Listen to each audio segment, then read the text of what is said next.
नमस्कार, हिमाचल समाचार में आपका स्वागत है। आज के मुख्य समाचार। मुख्यमंत्री ने कहा, बेहतर हवाई कनेक्टिविटी से प्रदेश में पर्यटन को मिलेगा बढ़ावा। मुख्यमंत्री ने संजौली हेलीपोर्ट से हेलीकॉप्टर सेवाओं का किया शुभारंभ। मुख्यमंत्री ने कहा, राज्य में पहली बार बनेगी पोषण नीति। कांगड़ा में फूड टेस्टिंग लैब के लिए 25 करोड़ रुपए, कंडाघाट लैब को मजबूत करने के लिए 8 करोड़ 50 लाख रुपए किए जाएंगे जारी। मुख्यमंत्री सुखाश्रय योजना बनी सहारा, जोगिंद्रनगर उपमंडल के भजराला के युवाओं को मिला अपना आशियाना। चिल्ड्रन ऑफ द स्टेट के जीवन में आ रहा सकारात्मक बदलाव। और अब समाचार विस्तार से। मुख्यमंत्री ठाकुर सुखविंदर सिंह सुक्खू ने आज शिमला के संजौली हेलीपोर्ट से हेलीकॉप्टर सेवाओं का शुभारंभ किया। इसके साथ ही संजौली हेलीपोर्ट से कुल्लू जिला के भुंतर हवाई अड्डा और किन्नौर जिला के रिकांगपिओ आईटीबीपी हेलीपैड के लिए रोजाना हेलीकॉप्टर उड़ानें शुरू हो गई हैं। इसके अलावा चंडीगढ़ से संजौली हेलीपोर्ट के बीच सप्ताह में 3 दिन सोमवार, शुक्रवार और शनिवार हेलीकॉप्टर सेवाओं का संचालन किया जाएगा।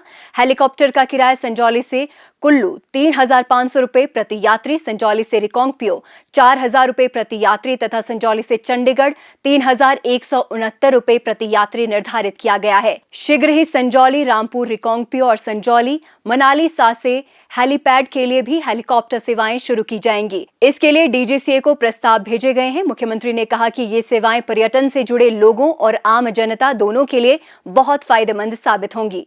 ये एक पुरानी मांग थी जो अब पूरी हो गई है। इस सेवा से यात्रा सुविधाजनक होने के साथ साथ समय की बचत भी होगी। उन्होंने कहा कि संजौली हेलीपोर्ट आईजीएमसी अस्पताल के पास है, जिससे मेडिकल इमरजेंसी में भी काफी मदद मिलेगी। हमारी सरकार की प्राथमिकता में पर्यटन महत्वपूर्ण भूमिका में केंद्र बिंदु में है।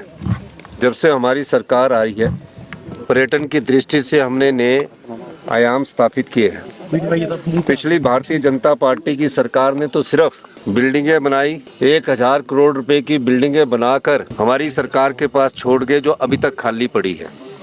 हमारी सरकार ने आके ही व्यवस्था परिवर्तन के अनुरूप हमने कहा कि हिमाचल के प्राकृतिक सौंदर्य को देखते हुए हमें पर्यटन की दृष्टि से मजबूत बनाना होगा।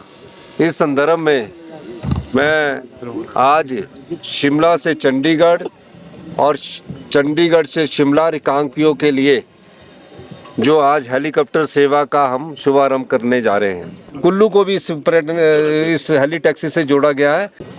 ये हेलीपोर्ट जो है शिमला का, और काफ़ी सालों से पैसे की कमी के कारण पिछले भारतीय जनता पार्टी की सरकार ने इसको पूरा नहीं किया। श्री वीरभद्र सिंह जी ने इसका शिलान्यास किया, लेकिन पूरा काम करने का दायित्व हिमाचल प्रदेश की कांग्रेस सरकार ने किया।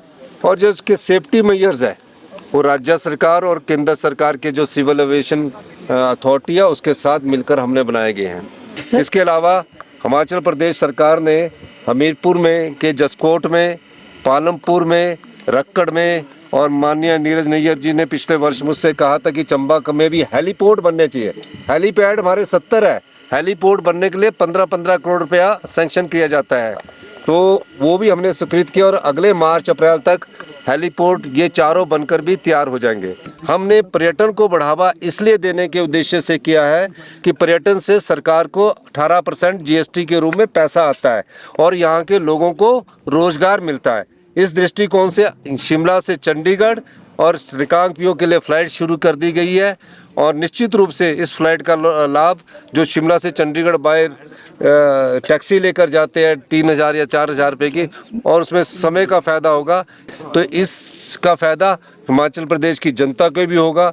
कोई पेशेंट बेचारा रिकांगपिओ से आना चाहता, उनको भी इसका फायदा होगा। राज्य सरकार पर्यटन को बढ़ावा देने के लिए निरंतर प्रयास कर रही है और हेलीकॉप्टर सेवाओं से राज्य की हवाई कनेक्टिविटी मजबूत होगी। मुख्यमंत्री ने कहा कि सरकार हर जिले के मुख्यालय और प्रमुख पर्यटन स्थलों पर हेलीपोर्ट बना रही है। संजौली हेलीपोर्ट का शिलान्यास 13 सितंबर 2017 को तत्कालीन कांग्रेस सरकार के समय हुआ था। इसका निर्माण लगभग 15 करोड़ 86 लाख रुपए की लागत से किया गया। हालांकि हेलीपोर्ट का उद्घाटन 12 जनवरी 2022 को हो गया था, लेकिन डीजीसीए की मंजूरी न मिलने के कारण सेवाएं शुरू नहीं हो सकी। वर्तमान प्रदेश सरकार के प्रयासों से 7 अगस्त 2025 को उड़ानों की अनुमति मिली।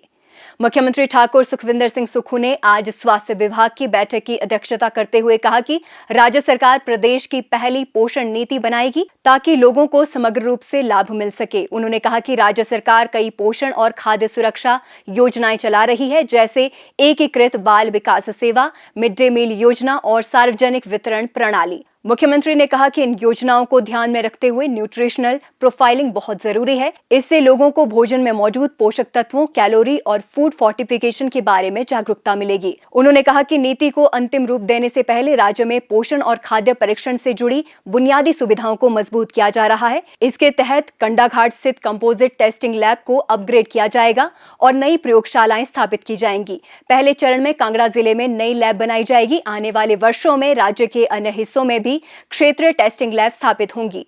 मुख्यमंत्री ने कहा कि राज्य मंत्रिमंडल ने हाल ही में कांगड़ा, मंडी, शिमला और सोलन जिले के वद्दी में नई प्रयोगशालाएं खोलने के प्रस्ताव को मंजूरी दी है। उन्होंने बताया कि कंडाघाट लैब को मजबूत करने के लिए 8 करोड़ 50 लाख रुपए और कांगड़ा में फूड टेस्टिंग लैब स्थापित करने के लिए 25 करोड़ रुपए जारी किए जाएंगे। मुख्यमंत्री ने निर्देश दिए कि इन प्रयोगशालाओं के सुचारू संचालन के लिए पर्याप्त स्टाफ की व्यवस्था की जाएगी। प्रदेश सरकार की महत्वाकांक्षी मुख्यमंत्री सुखाश्रय योजना जरूरतमंद युवाओं के जीवन में सकारात्मक बदलाव ला रही है। जिला मंडी के उपमंडल जोगिंदर नगर के भजराला गांव के हंसराज और अक्षित कुमार इसके सशक्त उदाहरण हैं, जिन्हें सरकार की इस योजना के तहत न केवल आवास निर्माण के लिए आर्थिक सहायता प्रदान की गई, बल्कि उन्हें आत्मनिर्भर बनने का अवसर भी मिला। इस योजना के अंतर्गत प्रदेश सरकार की ओर से दोनों लाभार्थियों को गृह निर्माण के लिए प्रथम किस्त के रूप में 1-1 लाख रुपए की राशि प्रदान की जा चुकी है। इसके साथ ही लेंटर का कार्य पूर्ण होने के उपरांत उन्हें 2-2 लाख रुपए की अतिरिक्त सहायता राशि और दी जाएगी। इस आर्थिक सहयोग से दोनों अब अपने पक्के घर का सपना साकार कर पा रहे हैं। योजना के तहत राज्य सरकार द्वारा हंसराज और अक्षित कुमार को हर माह 4-4 हजार रुपए की पॉकेट मनी भी प्रदान की जा रही है, जिससे उनकी दैनिक आवश्यकताओं की पूर्ति करने में सहायता मिल रही है।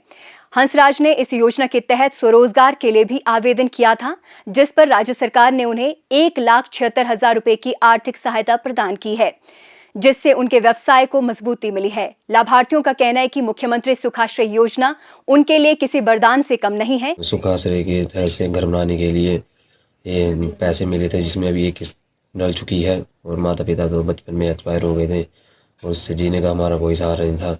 तो मैं सबको सरकार का दिल से धन्यवाद करना चाहता हूँ और हमें बिजनेस के लिए भी पैसे मिल ही गए हैं, तो जिससे मैं अपना बिजनेस चला सकता हूँ अच्छे से।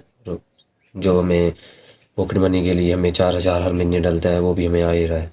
धन्यवाद सर। इस योजना के अंतर्गत जोगिंदर नगर उपमंडल में अब तक 4 लाभार्थियों को गृह निर्माण के लिए प्रथम किस्त जारी की जा चुकी है। इसके साथ ही 2 लाभार्थियों को व्यवसाय के लिए 3,76,000 रुपए की सहायता राशि प्रदान की गई है। इसके अतिरिक्त योजना के अंतर्गत 44 बच्चों को हर माह 4-4 हजार रुपए पॉकेट मनी भी प्रदान की जा रही है। उपमंडल में योजना के अंतर्गत शैक्षणिक सत्र 2025-26 में 5 बच्चों को अकादमिक व शैक्षणिक शिक्षा के लिए लगभग 3,78,000 रुपए की सहायता राशि प्रदान की गई है, जबकि 5 लाभार्थियों को विवाह के लिए कुल 10 लाख रुपए की आर्थिक सहायता दी गई है। हिमाचल समाचार देखने के लिए सब्सक्राइब करें यूट्यूब चैनल हिमाचल समाचार, लाइक करें Facebook page information and public relations department Himachal Pradesh और सीएमओ हिमाचल, फॉलो करें एक्स @DPRHP और सीएमओ हिमाचल, फॉलो करें इंस्टाग्राम @DIPR हिमाचल और सीएमओ हिमाचल, विजिट करें वेबसाइट www.himachalpr.gov.in।